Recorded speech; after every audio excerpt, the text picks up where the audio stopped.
I pops it up for Cameron. Play on, Yeah, here we go. play on. Here's a TT. He's got the speed. Touched by Flanders. Great tackle. Americans looking to get over the top of advantage. Coming wide, and the try is scored. By Daniel Rona.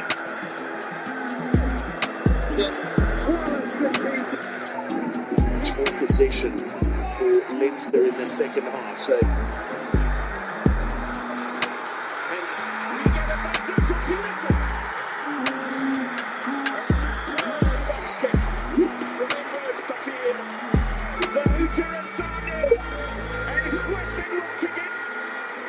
To the stands. Dart and Jones injects the pace. Hugh Jones has a man outside him. Sebastian Cazzieri, the Argentine, for the line. And he may just run all the way to Pretoria. What a score that is. Stop at it. He may just run all the way to Pretoria, Loftus Verveld, to be hosting the URC Final 2024. Good afternoon, ladies and gentlemen. Welcome to another episode of the Rugby Scoop. Oh man, what a weekend. What a weekend of footy. Not by myself, as usual. Joined by Vickers Miranda, Vuyozanga, former Blitzbokker, and now currently coaching in Russia. I've got Jade Craig from Bloemfontein. Quite freezing conditions, ridiculous weather conditions in Bloemfontein currently. Vickers, how was your weekend, mate? How was the rugby? Yeah, weekend was good, brother. Hello to everyone. Weekend was good. Enjoyed some good rugby, both down under and obviously up north. Yeah, fair enough. Jade, Bloem, Father's Day, how things going? All good, mate. All good. I think Free State's second favourite son, Franco Smith, is into a final, so it's all good over here. Fair enough. And happy Father's Day to all the fathers out there. This is a Father's Day special. I'm assuming Jake White has some kids. I'm assuming Franco Smith has some kids as well. So happy Father's Day to those guys who will be facing each other next week. Gentlemen, without wasting any time, we've got a very highly exciting conversations that we're going to have today. We're going to start off with Super Rugby, a roundup with Jade Craig, and then we're going to head off to URC Rugby semi-finals, and obviously all the other debates that have been going around this past weekend, or rugby-related debates that we've seen this past weekend. Jade, Super Rugby, Chiefs playing the Blues at the Garden. But let's summarize At the Garden. Let's summarize the two semi-finals. Obviously, the first one was on Friday. We had the Brumbies traveling to Auckland, and obviously Brumbies falling short once again away from home, which has been stock standard in this particular season, with Australian teams having to not consistent when they have to travel, or when not consistent on the road in the season, but they've been very good at home. But yeah, that particular game, obviously your Blues coming on top there. You happy with the results? You happy with the way they played? Any players putting up their hands for the All Black nomination? I wasn't really happy with the Blues' performance overall in general. I think they need to pick up their game if they are going to play against what I would call a resurgent Chiefs team. I think the Chiefs really found their mojo in the last few weeks after their Blues loss think it was the Eden Park like 3 weeks ago. But I think for me, the Blues started well. They did what they did all season. They steamrolled the Brumbies, scored 4 tries in like the first 20 minutes, and that was game down. The second half, they were just going through the motions. I mean, the Brumbies came back. The Blues showed, incredible defense at times, scrambled D. I think the Brumbies only scored 2 tries. The Blues really held their own in defense. And, the Blues, they can look at it, without Perry Tuipulotu, their lineout wasn't the best during the game. They struggled a little bit at lineout time. But then again, you're looking at the Brumbies, they've got a good lineout set piece. I mean, most Australian teams do. I mean, they had 5 out-and-out jumpers in that team, so they could actually disrupt the Blues pods, and that's what they did. I mean, the Brumbies lost Tom Hooper and James Slipper in the warm-up, so they were always going to struggle at scrum time, and the Blues, they tore them apart at scrum time. It was scrum penalty after scrum penalty, and what the Blues done every game basically this season. Going into the final next week, I think it's a concern. We'll have to see how they can get out of this protocol, concussion protocol, because, Dalton Papali'i failing his HIA means that he has to stand down for 14 days. I'm not sure if he can make it to the final. I'm not sure, if there's a loophole that they can get. But, without him in that final and without Patrick Tuipulotu, that's 2 big players that they do lose, But other than that, the Blues were solid on the day. They did what they did all season. The close contact game was good. I think if you're looking at this game specifically, guys that put their hands up for selection, with Samasoni Tokiawi getting injured yesterday. So the third choice hooker spot for the All Blacks, is up there, and it's between George Bell and Ricky Riccitelli, and I think Ricky Riccitelli deserved the season. Honestly had a good season this year for the Blues. But yeah, that's so far for the Blues. It's what they wanted to be in the final. Let's see how, Van Cotte, if he can shake off that Clermont curse that they had there next week. But, the big dance is at the Garden next week. And, it's fair game next week. It's, the Chiefs and the Blues are going to go at it next week. My heart says Blues. My head says Blues, but you never know in these finals. No, fair enough. Vickers, you catch any Super Rugby semi-finals? Yeah, of course, mate. I had a free weekend, so I had some time. I think, like, Jade has put it perfectly spot on. I just didn't understand what was going on with the Blues lineups in terms of they kept on going to the 2-ball, but the Brumbies, they had that closed, so I didn't understand that in terms of how can they keep going to the same place, but it's closed fully. Then obviously you just one or two. With the Brumbies not being obviously out of depth, I think they were not in. They didn't even look like a threat in that game. I think we made a joke about it when the first 17 minutes we saw Larkham's notes in terms of what he was writing down about the game. It was just a mess. But Chiefs. I think like Jada said, for me the Chiefs were. Let me say the Hurricanes didn't click at all.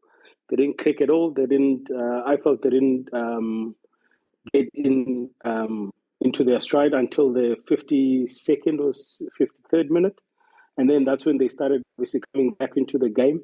I think before that it was just one phase knock on, or even actually on the set piece knock on.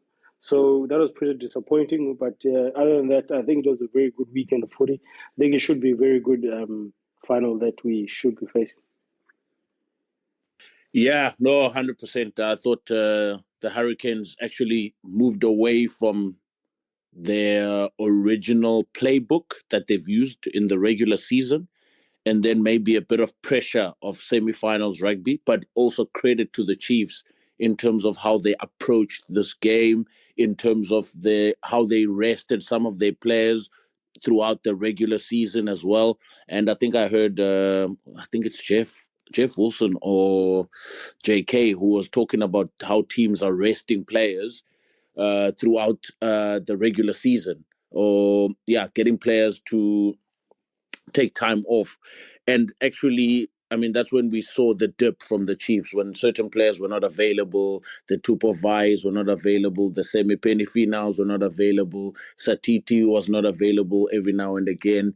And they took a dip and they moved. There were one or two in the log in that first month of Super Rugby, and then they kind of dwindled down to like third and fourth throughout the season, because also they had some injuries as well. But now everything is coming together and they're clicking at the right time, clicking at playoffs rugby, which is very important. And I think credit must go to the Chiefs in basically planning this season accurately at this particular point. Yes, with the Auckland Blues, I think what you mentioned there, Vickers, is very important in terms of not changing where they throw at line-out time, because that's when you notice things like Patrick Tuipolotu not being available as a line-out caller or someone who's leading that forward pack. Those things are quite crucial when you miss that seniority. I think I saw that with the Chiefs when Tupovai was actually making the calls in the line-out and also leading their forward pack in that Hurricanes game. And I think the Hurricanes moved away from just being confrontational, man. Like you said, from the 50th minute onwards, then they started coming into the game because now they were playing more direct, because they wanted to play more expansive rugby in that first 40 or first 50 minutes, which didn't make sense to me. It's a semi-finals, it's playoffs rugby. There's no time to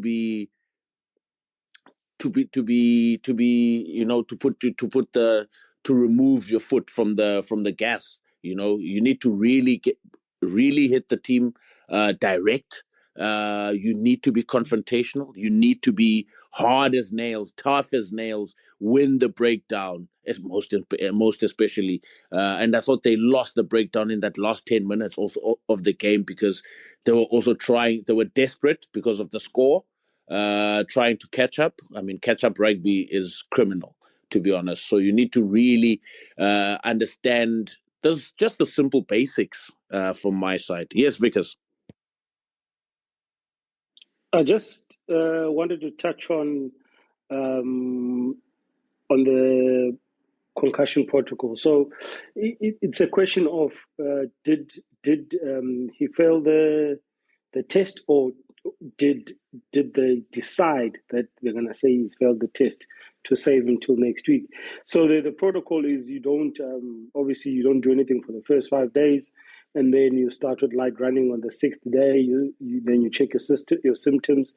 Then you up it a notch to 30-minute cardio on 7th day, and check symptoms. And then I think you do like a full fitness running on the 8th, and then only then after that you can start taking contact. So I doubt he will be available, but obviously, like I said, we don't know what was the reason that they said he failed the concussion test. And then also, just to touch on what you said, Pilla, is that last 10 minutes they lost the breakdown completely. I think that's when also they started making a lot more. The Chiefs started making a lot more turnovers, and I think that's why obviously the score. And we can't forget, guys, the luck of the bounce. They got basically, you could even say 2 interceptions because of the kick charge down. I think so. They had luck on the of that day. Yeah, no, fair enough.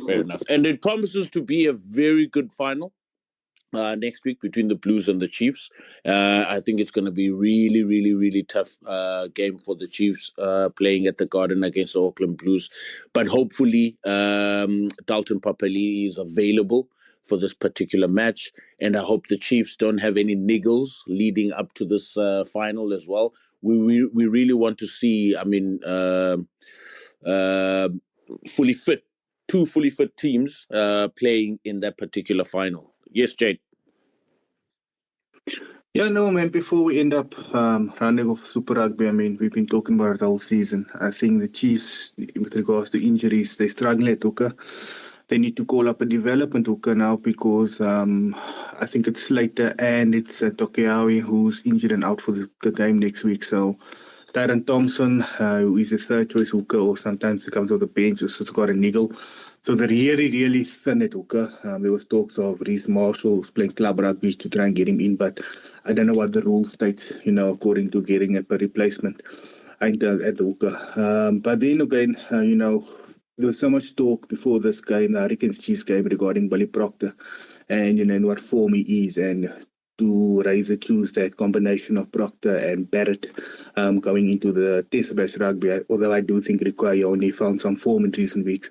But when you look at a guy like Anton Leonard-Brown, I mean, he does nothing flashy, but he outplayed Proctor yesterday. He marshaled the defense. I mean, the umbrella defense the Chiefs used yesterday, marshaled. I mean, they disrupted the Canes, forcing Proctor, a guy like Proctor, to roam out wide, to look into the wider channels, and he was off his game at the end of the day, where he had a solid guy like Anton Leonard-Brown showing his experience.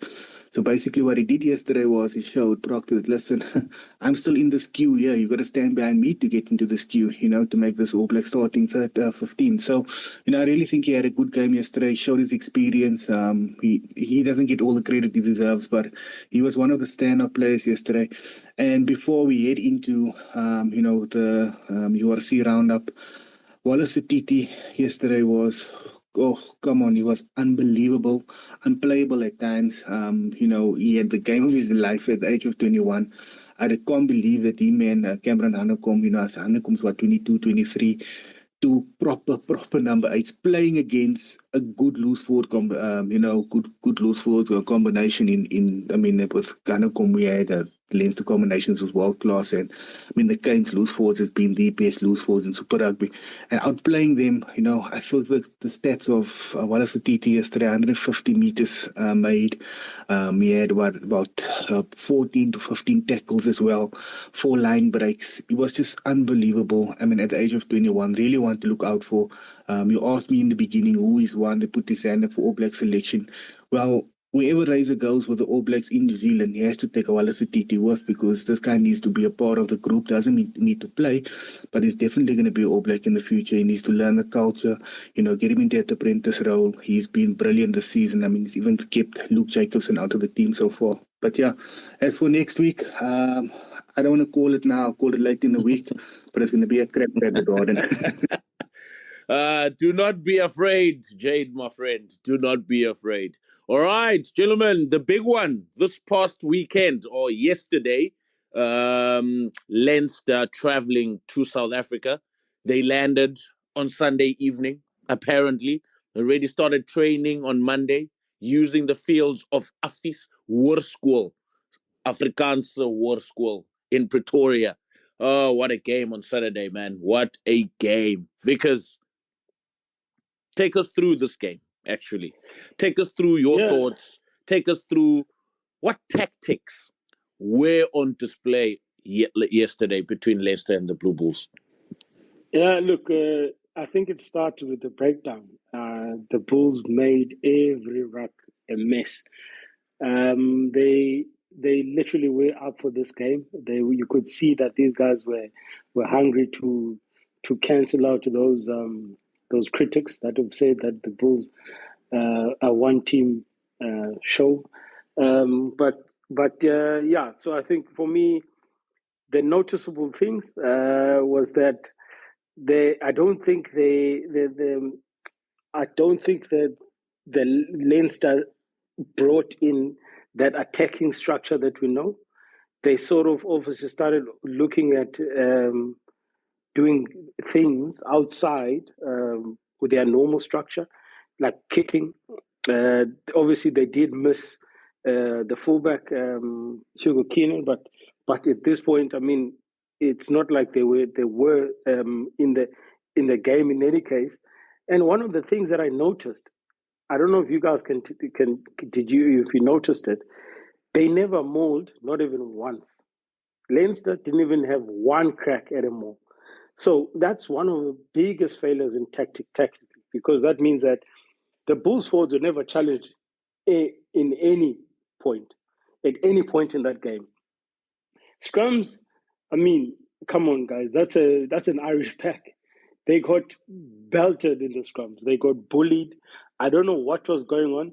at some point, I was actually impressed with the hooker's binding, the Bulls hooker.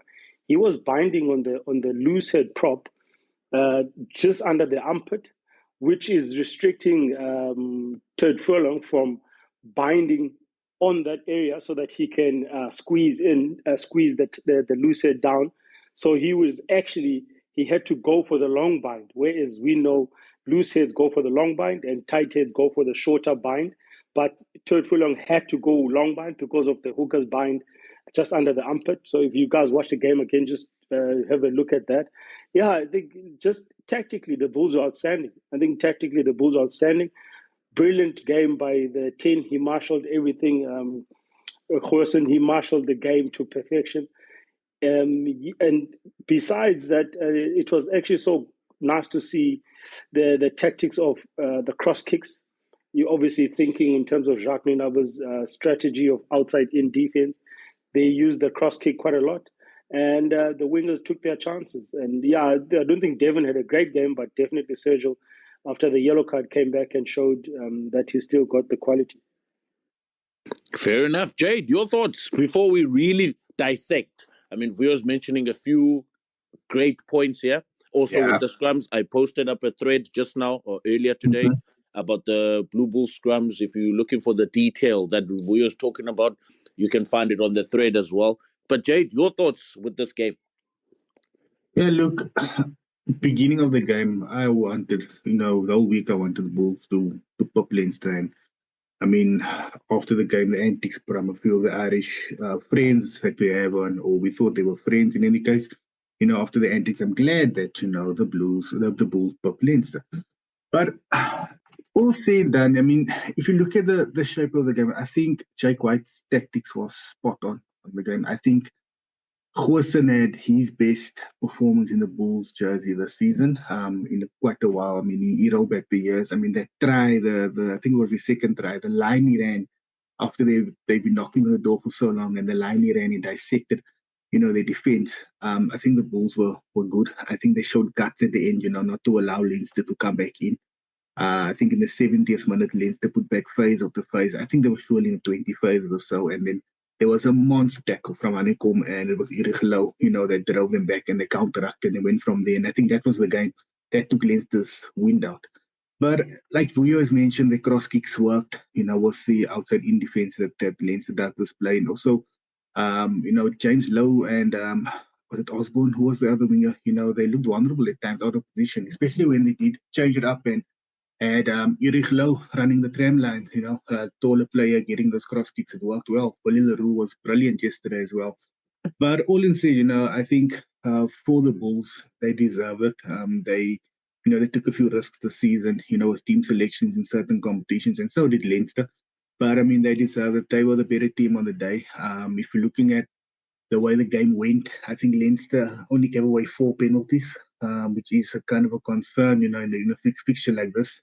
But if you're looking at the way the Bulls went, I mean, they were unlucky not to get 3 or 4 scrum penalties in that first half. There was one Vuyo and Scoop. They had a penalty, or they had a scrum. It was Leinster's ball in Leinster's half. It was about 10-meter line. And they shoved Leinster back. The ref didn't make the call. If James Gibson Park ended up picking up the ball, he ended up putting a chip kick through, where Leinster almost benefited from that and scored. I mean, I was looking at him thinking, this should have been 3-0 to the Bulls. It almost cost him 7 points, because he's scared to make the call. What more do you still want the scrum to do? Do you want the Outsmart to end up under the hooker's legs before you give a scrum penalty? But anyway, I think, the Bulls, at the end of the day, they were the better team and they won it. Yeah, I'm not going to dwell too much on the referee, but we have to give them credit. They set up well for this game. They looked up to this game, looked up to the challenge. And I hope they can get the same consistency and the same energy next week in the final, No, fair enough. Vickers, Jade talks about the outside in defense element. I'm looking at the Blue Bulls tactics from yesterday. First one, from the line out set piece, right? Your 13 from defense is going to rush up and close the 13 channel in terms of passing the ball out wide or getting the ball out wide to the wingers. So the Blue Bulls tactic from those lineouts, get the line out, Get Van Staden act as a scrum half, or actually get the line out, pretend to form a maul, get Van Staden to play 9, and then from that position he comes out of the line out and he pops to either Eldrich Low, or he passes to who's the center now at Blue Bulls? What's the guy's name again? Harold Foster. So running at the channel where Jameson Gibson Park would be defending roughly. So now you are putting Leinster under pressure in terms of their forward pack having to run back, and also now the 10 and 9 channel. Those players are getting sucked in. That's where, what's his name, the 8th man was making Honeycomb, Cameron Honeycomb and Foster were making meters, because now it's a mismatch in terms of defense from the Leicester side, because, I mean, Jameson Gibson Park is not the biggest of players who's going to be defending there. And then secondly was the cross kick passing, basically either from Goosen or from Willie Leroux. And then there was the long pass as well from Johan Goosen as well. So where he would skip the first and second center, there'll be Willie Leroux either catching that ball, and they've got a mismatch on defense, a 2v1 situation on the trenches, and sometimes you'll find either Eldrich Low running in the trenches, or you'll find Sergio Peterson or Devon Williams in those channels. I mean, they really thought this through, the Blue Bulls, in terms of how to attack Leinster, and also putting pressure on the Leinster wingers with the aerial balls, and which also benefited Sergio Peterson in that second half try as well. I mean, these tactics with Jacques Nienaber there as a defensive coach, they really outsmarted Leinster yesterday. Your thoughts in terms of the tactics that the Blue Bulls used yesterday? Yeah, you could see the tactics were pretty much there. We could see when they started. I mean, like you said, coming off that line out, or coming off the scrum, it's the first phase, hit up, and then straight ball behind. Then the next was to Willie Leroux to do the cross kick, and then also even going a couple of phases, and then obviously reversing back to one of those kickers to kick it across for like a guy for like Eldrich Low. So the tactics were pretty simple, and I think with every tactics you have to look at the execution, and I think the execution from the Bulls were excellent. And like you say, they for me, Leinster were just not there. I don't know what was going on. When I look at James Lowe, he wasn't great at all yesterday. When you look at a guy like the fullback, I forgot his name now, he was also not great. So it's almost like they were shocked in terms of how intense that game was and how the speed of the game was. I mean, that the ball in play that first few minutes was quite a while. It was quite a lot, and so these are the kind of things that obviously when you look at as a coach is tactically, are your players be able to execute what is needed? And I think what the Bulls did yesterday, they executed perfectly. And I mean, the loose trio was hungry. Those guys were hungry. They worked, and I think that credit to Jake and his team for obviously spotting the weaknesses.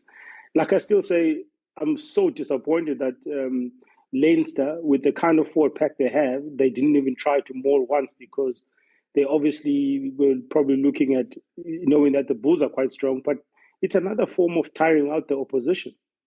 Yeah, but that's just my take on it. I think they were excellent in terms of the execution of the tactics with the Bulls. 100%. Jade, there's been a lot of chatter around attack with Leinster since Sexton left, Stuart Lancaster left. Now they've got Ross Byrne at first 5. They've got Jameson Gibson Park, who they've had previous seasons. I mean, nothing has changed a lot within the setup at Leinster, to be honest. But in terms of attack shape, they've really lost those screenplays that they used a lot, or running the axis between 9-10 or 10 and 12, 12 and 13, and having those decoy runners, basically putting teams under pressure in those first 10 to 15 minutes, blitz attack. They've lost a lot of that. And Is that due to Leo Cullen's change? Is that due to Jacques Nienaber being involved in that setup at Leinster?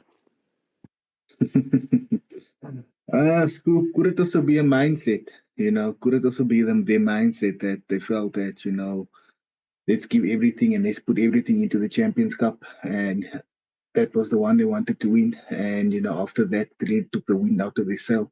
I mean, you're also looking at a guy like Gary Ringrose, who we know is world class on his day. I mean, how much game time did he get? How much was he really the best option at 13 for this game? Did they rush him back? Wasn't just be better to play him from the bench?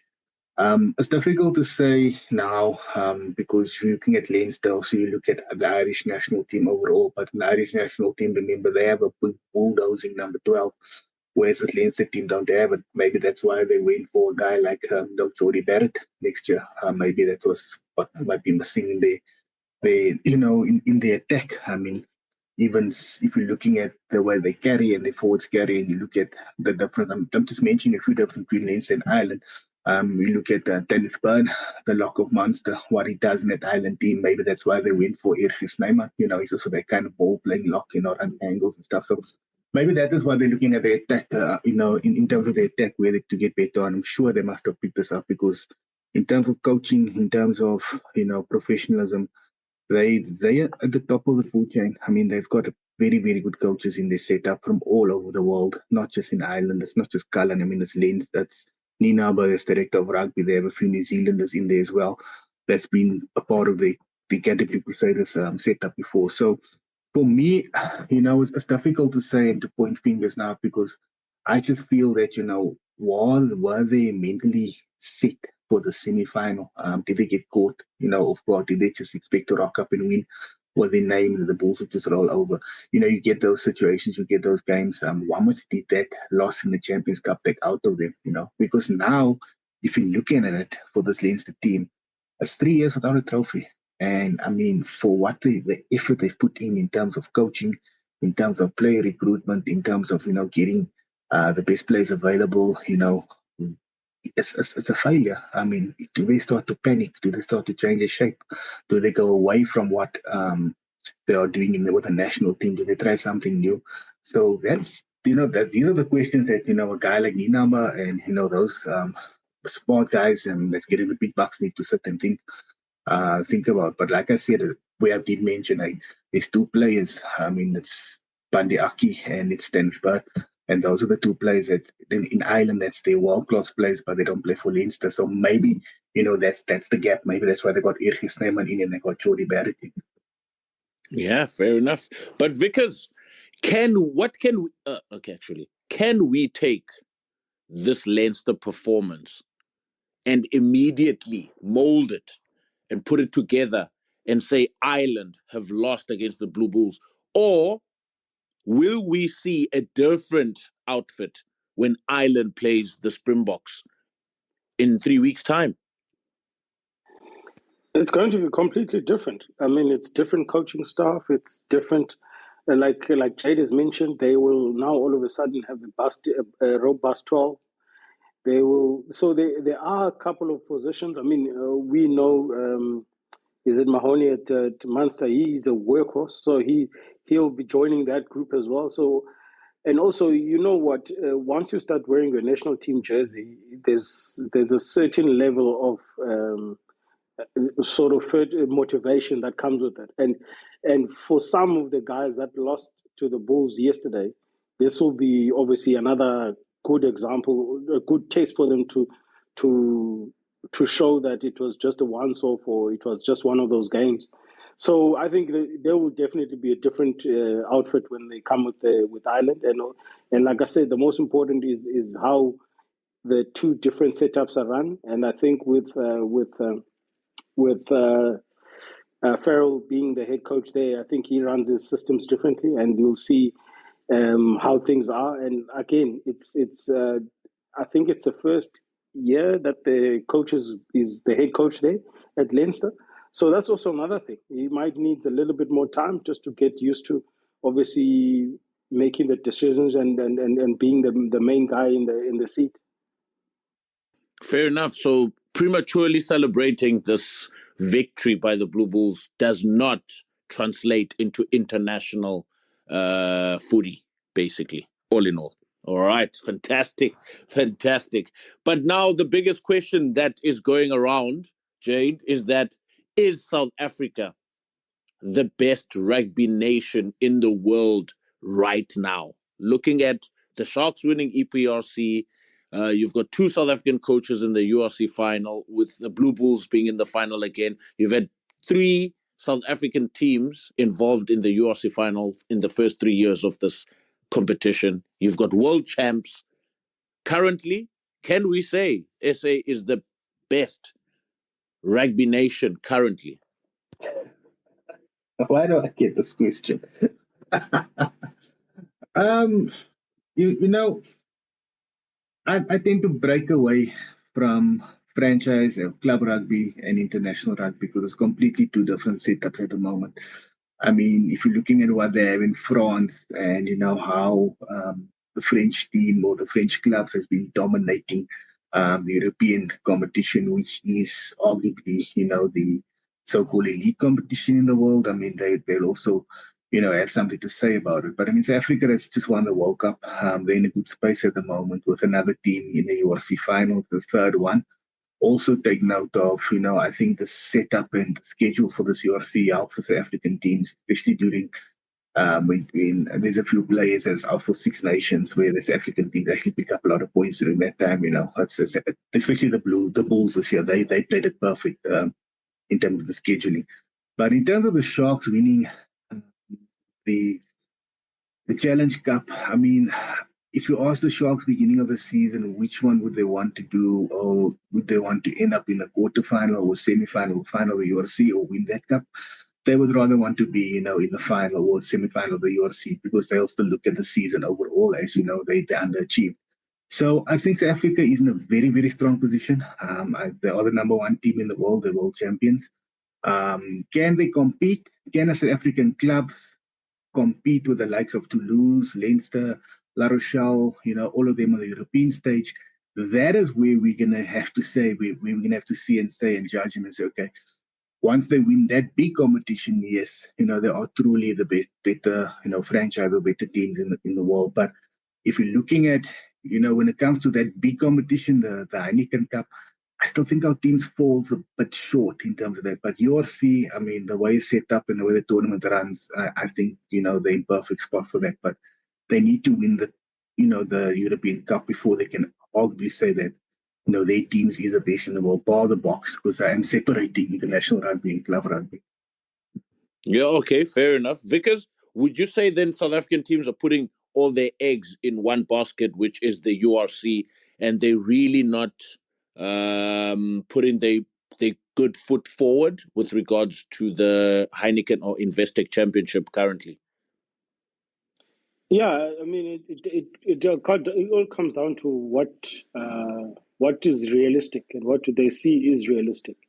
And I think at the moment, they're probably seeing the URC as a realistic chance of winning. That's why they're putting all their eggs, like you say, in that basket. But maybe now, if the Bulls do win next week, maybe the Bulls will change their focus to the Investec champions for next season. So it all depends what's realistic, and I think with regards to the Stormers winning it and the Bulls were in the final that 1 year, they also probably felt like they still need to get the job done.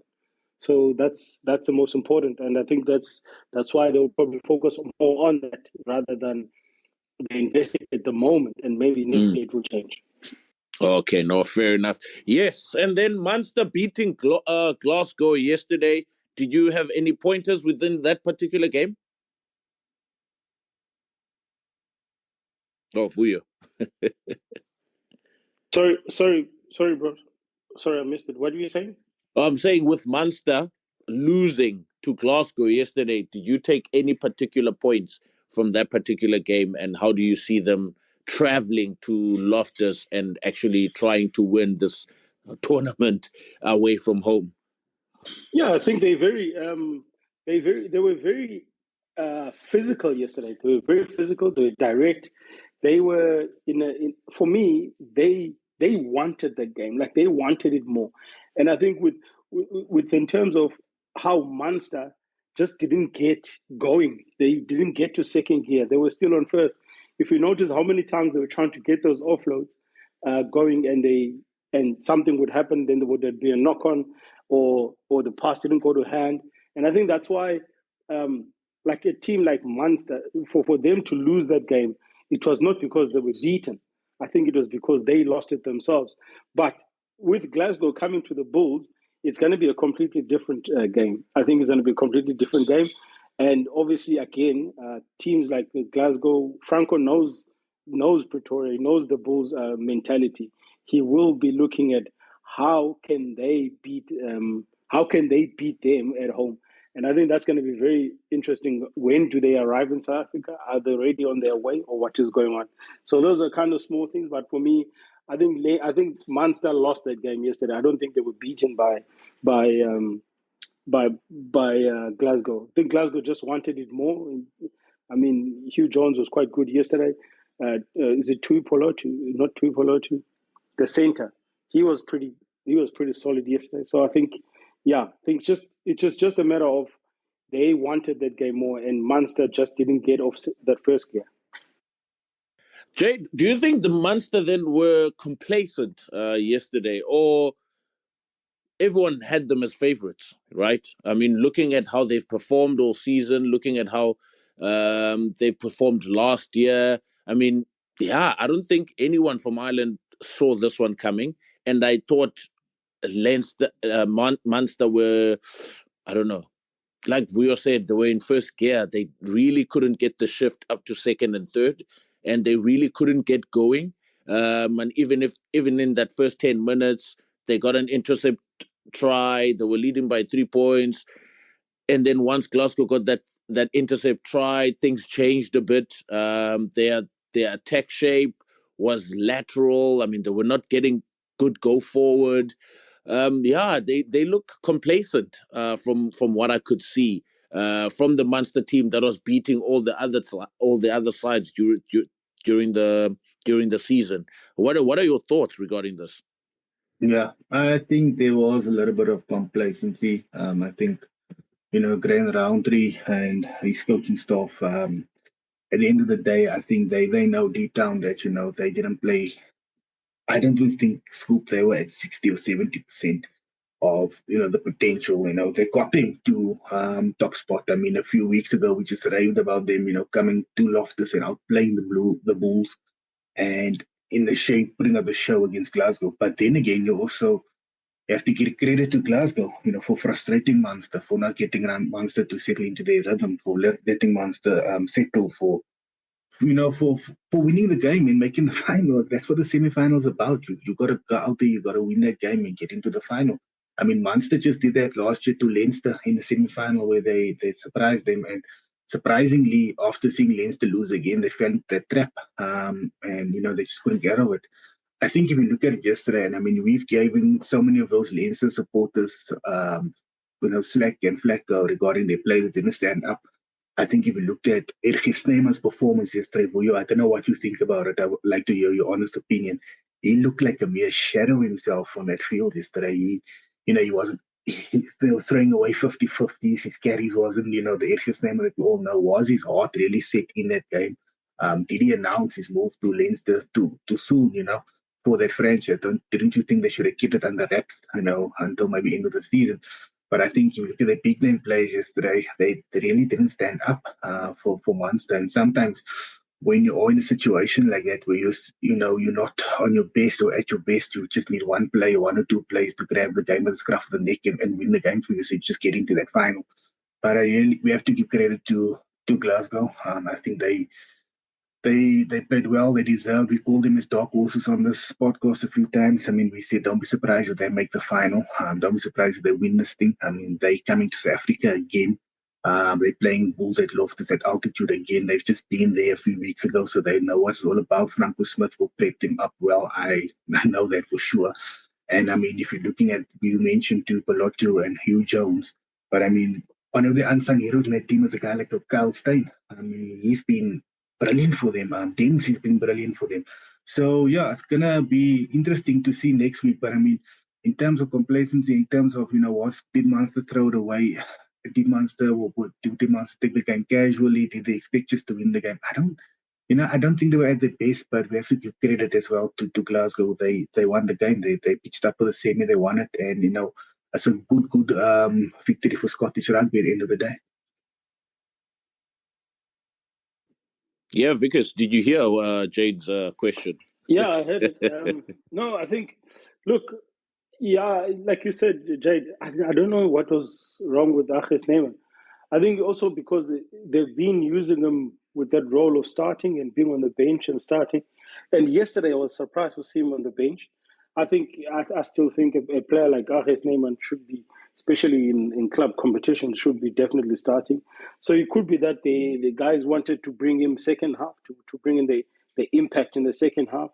But then again, just handling errors, making like the one carry that he had, and he offloaded, but the player was offloading to he already had someone on top of him. So small things like that they were lucky in the season with when they were playing, just normal season, and then obviously knockout rugby that becomes different. So that's why, yeah, they just like some big names just didn't show up yesterday. Unfortunately, I was not impressed with the Crowley at 10. I was not impressed at all. I would have started in that game. I would have started Conor Murray instead of the other young man. I think they just maybe it is that they already thought it was a done deal, but again they were surprised by Glasgow. Vickers, sticking with you on this one, you weren't impressed obviously with the first five from Munster, weren't impressed with the first five from Leinster. Does Ireland now have a number 10 issue, or they're in a number 10 crisis after Johnny Sexton left? I think they definitely are in a crisis. I definitely think they are in a crisis, especially when you look at the guys that started this weekend for both teams. Those are probably the next names on the list. But the way they just didn't pitch up in knockout games, it goes back to what you always say, that they always lose in the quarterfinal. But now it's even more worrying for Leinster. So sorry for Ireland, and I think that's what the problem is. I hope they're gonna probably shape those boys to get them up there. Obviously, with the different combinations and with the different forward packs, maybe it might. But yeah, I think they definitely do have a crisis at 10. If I was fair, I would definitely be worried now. Yeah, Jade. Interesting, because I was just thinking about it earlier today, regarding the 10s, and I also see Jared writes on here because he also said it a few times. The signing of Aidan Morgan at Ulster, keep an eye on that one, because Aidan Morgan is a solid number 10. If he had played in another franchise in New Zealand this year, he could have got a lot of game time. Unfortunately, he played in Hurricanes team where Brett Cameron got the first nod beginning of the season scoop, and he just ran with the jersey, so he was unfortunate. And there wasn't a big difference between Morgan and Cameron, this year. And the other one is Sam Pettigrew at Leinster. I mean, a few years ago or last year, they just compared this guy as one of the best, number 10s at under 20 level. I see he's gone to Connacht. So let's see how he goes as well, because I also think he's a talent. If I look at the Irish team in number 10s, I don't look so much at Crawley and the Lens number 10. The one that I keep an eye on is Sam Pettigrew. He's the one. And the Aidan Morgan one, keep an eye on that one. I got a feeling that in 3 years' time, he might just be Ireland's flower. I just got that feeling. All right. No, fair enough, gents. Thanks for that URC updates. And now moving on to the next one, gents. Rassie Erasmus obviously came out this week. There were interviews about the number 9 element or number 9 issue. A lot of people are asking questions about where Nohamba has been or is.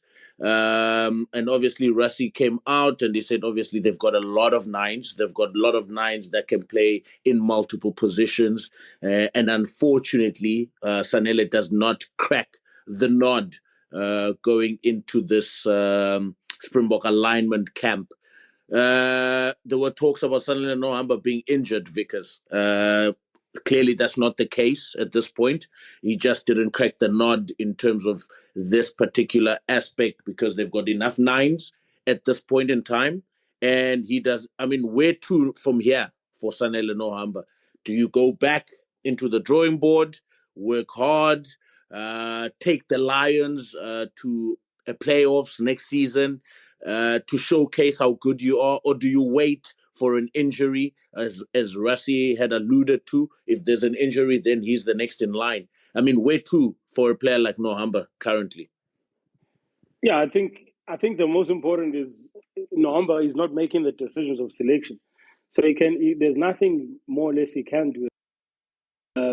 Keep on working with the Lions and just keep playing as much as he can, get as much game time as he can. I do think, in a way, I do think part of the reason that he was probably not selected is because of this number 10, number 9, number 10, number 9 shift.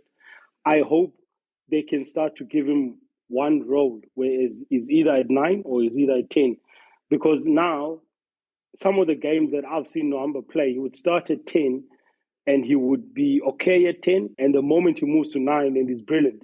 So I just hope the Lions can start to make those decisions for the player, not for obviously for the club, but for the player. It's quite important that you get as much game time in your preferred position instead of jumping back and forth between the two. So I think for Nohamba, there's nothing else he can do. It's just a matter of going back to the drawing board and just working hard and keep on nailing those kicks, because we've seen again that when you're a Springbok, when you're playing international rugby, your kicking percentage is quite important. Quite important indeed. Jade, your thoughts on this one? Yeah, I would like to know who is Rassi's number 9. I really think that, Faf would be there, and Grant Williams as well. Does he see Ambrose Papier? Does he reward Ambrose? Jade, you're gone, my brother. I think. Can you hear me now? We can hear you now. Yeah. Okay, sorry. So, yeah, I just thought that, like I said, I would like to know who is Rassi's number 9s, because Faf has been there. I mean, he's going to be there, and obviously he selected John Grant Williams as well. So he's going to go Ambrose Papier as his third choice number 9, and, is he going to go 3 number 9s or 4 number 9s? What's he going to do? I'm not sure, because it's very difficult to judge from the squad, the first squad that he selected. I mean, there's no Bulls players there, so does Ambrose Papier come back in again? And then for me, the odd one is that, he selected the other Hendricks brother, as a flower ahead of Nohamba as well.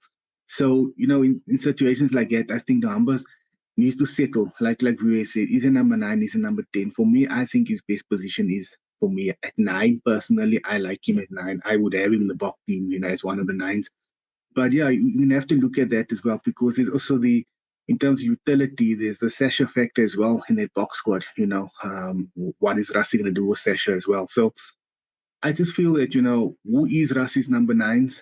We all know who his flowers will be. I mean, he selected 3, and then Sasha that can cover as well. Or he selected 4, basically, with Hendricks in there as well. So who is his number 9s, which way is he going? And for Nohamba, once you get a setback in life, and like you just got to go back and come back harder and just prove everybody wrong again, because that's what he's done this year. So I think his time will come. He will get a chance, and let's see what he does next year, the Lions. Yeah, because judging from the interview that Rassi had, I think the number 1 scrum half at the moment, if I can obviously take it from his words, is probably going to be Cobus Reina. So these guys are probably just there for the world's test, and then for the world's game, and then after that, I think definitely a guy like Cobus Reina will probably be back in the squad. Just taking it from the way that Rassi spoke about his performance for Montpellier. So yeah, so I think it's probably going to go back to Reina, and we have to remember also that Reina started most of the World Cup games last year. So I think they probably pretty settled with him at this point, and I don't see them changing it now, unless obviously something really drastic happens. Fair enough. Not too bad. Now looking at someone who will take over from Rassi Erasmus, and apparently Johan up van Graan is his stocks are rising currently as the next Bok coach. We know that there's the Sticks of this world. There's Davids, who's involved there within the Springbok setup currently. I mean, what are the chances, Jade, of Johan van Graan moving into Rassie's position once Rassie's term is over? So, Van Graan was Annika Meyer's assistant in 2015 about. So he's been there, he's been in the setup. He's doing a good job, and so is Franco Smith as well. So he also deserves. I do see Franco Smith taking over Scotland. I do see him being a Scottish coach, maybe in a few years' time. But yeah, but Vuyo and Scoop, there's something that if you're looking at the situation like this, where Rassie's been successful, having the guys that he's won there, the Jacques numbers, the Sticks, the Davids, all of those guys in there. And sometimes when a coach does end, and when the coach does end his contract, like Rassie would be there at the end of this World Cup 2027, it will be what, 10 years in the job involved with the Boks, and maybe not even more, as being director of rugby as well. Maybe it's just time after that to go to something completely new. Maybe a Van Graan or Franco Smith and getting these guys in and, throwing away the Rassie Erasmus philosophy, which has been so successful. I mean, we've seen it didn't work with the All Blacks when they tried to keep their continuity with, Hansen and then Foster, or Henry Hansen Foster. So maybe, it's a rugby that time, which is, okay, let's go something completely new and look at the Van Graan or Ackerman or Franco Smith, whoever is, the suitable, or even Dobson, for the job that he has done at the Stormers. So maybe looking at it like that's what I would do. I go completely something new off the Rassie Erasmus, just to break away from, what has been said there. And I mean, look at the work he's put in. I mean, you can't take it away from him, but I mean, just maybe something, a completely new coaching staff with these ideas, these people in, might just be better for the Boks than going with continuity in terms of the Boks, in terms of Rassie Erasmus. Yeah, fair enough. Vickers, 2035, do you think South Africa has it to host the Rugby World Cup? Yeah, they should. Definitely they should. If they don't get the 2035 one, then I don't know, mate. I don't know if we'll see another World Cup in South Africa, because they keep giving us the under 20s, and we might even get the girls, but at the moment, I don't know if we don't get the 2035 one, I'll be very disappointed.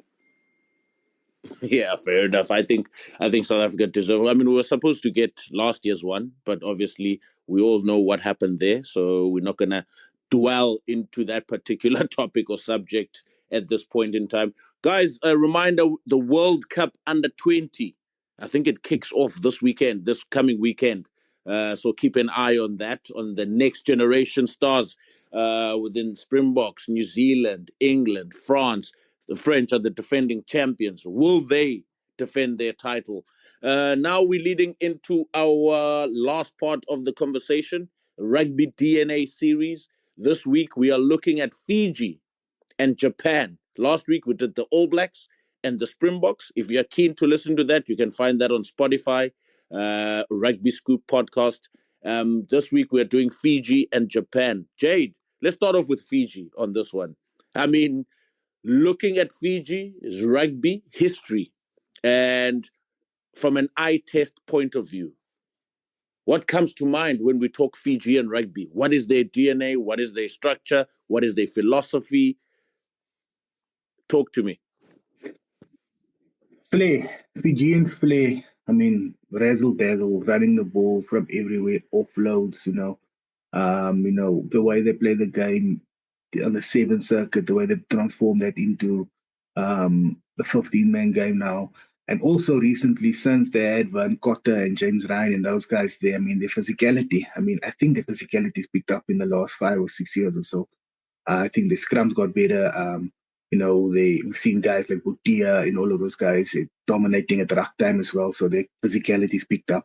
That's been Fijian rugby flair, throwing the offloads, throwing the ball around, playing with passion, a group, a unit together, win or lose, singing, giving thanks, giving praise.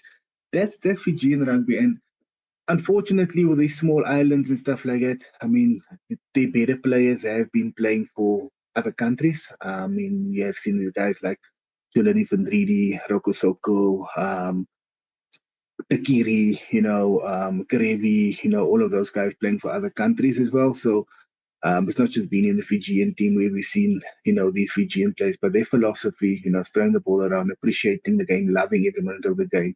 I mean, if you just look at a Super Rugby game where then Drua plays at home, it's the passion, the way they love that sport over there.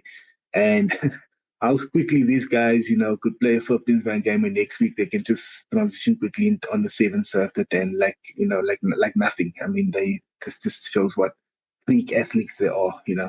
So yeah, that's Fijian rugby. I mean, they are, in terms of rugby roots and deep embedded in our roots, in our DNA. Everybody loves Fiji. Fiji, they most of our second team. I mean, in the last World Cup, they were really outstanding. So yeah, that's Fiji for me. Yeah, Vickers coming from a 7th circuit and obviously having played against Fiji at that level as well, and looking at their 15s rugby element. I mean, what is their DNA? Yeah, the French Academy. I call it the French Academy because most Fijians go play in France from a very young age. I think, look, you have to establish, firstly, the number one sport in Fiji is rugby sevens. I think that's a number one team sport. So their whole DNA comes from that sevens sort of background. They play a lot of sevens within their country. They've got a lot of club teams that are playing sevens. So this 15s, obviously, in the last few years, we've grown to love them, and we've grown to understand what kind of players they are, based on obviously their performances that they've put in, especially in the last World Cup. But I think in terms of DNA, I would definitely think it's that offload, throw the ball around, avoid rucks at all cost. I think that's their DNA for me. And I think we know Fiji have never been great in set pieces.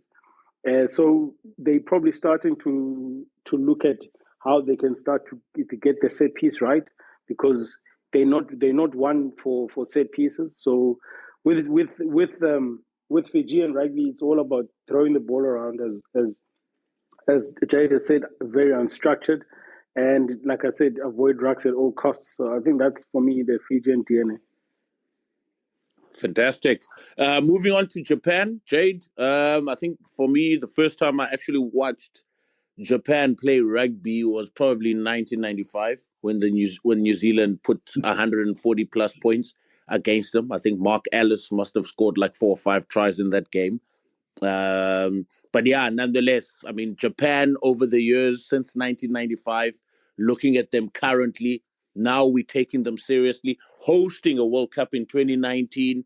But what has been their DNA? I mean, they've made a massive transition from the first time I saw them in 95 to the kind of rugby they are playing today. We also know that obviously they upset the biggest upset in world rugby in 2015 against your team there, scrumming fly off against the Springboks, beating them in Brighton. But I mean, what is the DNA from your eye test with regards to Japan? Look, for Japan, I mean, my first memory from is also 1995, the game in Bloemfontein where, Mark Ellis scored those 6 tries and the All Blacks won them by 140 points or so. And they improved. I think they improved a lot, but they improved with a lot of imports they got into the Japanese rugby. I mean, remember in the next World Cup, 99, they had Jamie Joseph and Graham Bishop and played for Japan in that World Cup, and they did a little better. And then when you went on to the 2015 World Cup, the amount of, Polynesian players they had in Japan playing for Japan, and, your Michael Leishers and all of those guys playing now. Recently, we had Lapis Kagni playing for them, and two South Africans as well, few New Zealanders there. So they've always, been okay, but they've had a lot of imports, in their team because, the rugby plays well in Japan as well. But for me, they've been a skillful team, a running team under Eddie Jones. We've seen them running the ball a lot, skillful, throwing the ball around, running good lines, typical Eddie Jones rugby, short passes, getting over the advantage line, quick rucks. And then under Tony Brown and Jamie Joseph, they changed a little bit where, the skills picked up more, but I mean, they weren't that effective. I mean, in the 2019 World Cup, they lost against the Box, although they did I think they beat Ireland and Scotland. But I mean, going to the last World Cup, they were reasonably disappointing after the influx of stars they got. I mean, the amount of New Zealand, South African, even we're getting Welsh and Scottish guys, English guys, Australian guys playing in that Japanese league now. You would actually expect their players to develop more, especially with the coaches they have there, because you're sitting with the likes of Robbie Deans, you're sitting with Steve Hansen, you're sitting with South African coaches that is there. So I expected them to,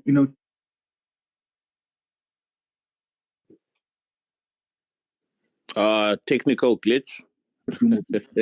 Yeah, we didn't get your last 10 seconds, your last 5 seconds there again. Sorry, but I expect them to do more to get into the top 10, and they didn't. For me, they took a step back. But in terms of what the DNA is, like I said, they're not the biggest players in the world, but they got a good high skill set. Got a few trick plays running, good lines, a well coached team. Because of the culture they do have in Japan. They keep on improving, although I did mention they did take a step backwards now recently in the last World Cup. But yeah, they're all good coach team. Their skill set is up there. But for Japan, for me, like I said, I expect a little bit more from them with the amount of players and the coaching and the staff they do have, playing in Japan. Yeah, fair enough. I think elections are over now, Jade. So load shedding is back. So hence you keep dipping in and out due to connection issues. Vickers, your thoughts on Japan? Yeah, for me, I think Japan is DNA started with Eddie Jones when he moved to Japan in the late 2000s. I think when I think of Japan, I think of very skillful team and workhorses. I think what's one thing that I've always been impressed with. Those guys run for like literally 80 minutes on the pitch, and I think with obviously with getting all those different players in from different countries and they qualifying to play for Japan, I think it still hasn't. They still don't have that kind of DNA that we talk about in terms of the Box or England or English rugby and things like that. But I think they definitely do work a lot on their skill and knowing how pedantic and sort of like a disciplined Japanese people are. I think that's the route that they've gone to in terms of the game. They want it to be very very disciplined, very you must know how to do a certain skill for you to be able to, you must know how to perform a certain skill so that you'll be able to do a certain job. So I think with Japanese rugby, they sort of do bounce between having a very structured game, skill wise, and then also having that fast playing rugby. So I think, but it all depends what you're going to see now from Eddie Jones, because obviously after Jamie Joseph left and Tony Brown left, they brought in their own philosophy, and we know that from the Japanese team that beat the Box, they started playing a lot more smarter in terms of how they were getting those channel one balls off the scrum, not allowing the Box to set, playing those peel arounds and the dummy molds in the line out. So it's all, if we're gonna see the same, and then it's obviously because it's going to be Eddie Jones's philosophy. So for me, it's quite a little bit hard to understand what Japanese rugby is trying to do. Although obviously, like we're talking about the skill part, we're talking about the workhorses, the discipline. I think that's more like what I'm leaning towards. No, fair enough. Thanks, gentlemen. Very good reviews there with regards to the DNA element. Gents, we've come to the end of our recording. Great conversations. We will basically put this up on our Spotify. It'll be on YouTube. It'll be on Apple Podcast. A few editorial moments from my side. But yeah, like I said, look forward to the Under-20 Championship. It's going to be a big one. And well wishes to Bafana and Tlego and his crew. And obviously, I hope a Southern Hemisphere team gets to win this time around. We've had quite a few challenges down here after COVID, and yeah, I don't think our our youth structures have settled in post-COVID, but now I think we've got a much better foundation and a much better setup to actually do well in this competition. I mean, hosting it at home, it should be a good one from the South Africans. Anyway, gents, thank you very much. Have a wonderful week. Have a wonderful Sunday. Thanks, Vickers. Thanks, Jade. And thanks to the listeners. Well done, Dabes, Dindo, and your Blue Bulls. Good luck for next week Sunday, or Saturday rather, in the final. And yeah, looking forward to the conversations on the timeline. Have a wonderful week ahead, guys. Cheers. Cheers, guys. Thank you. Cheers, everybody.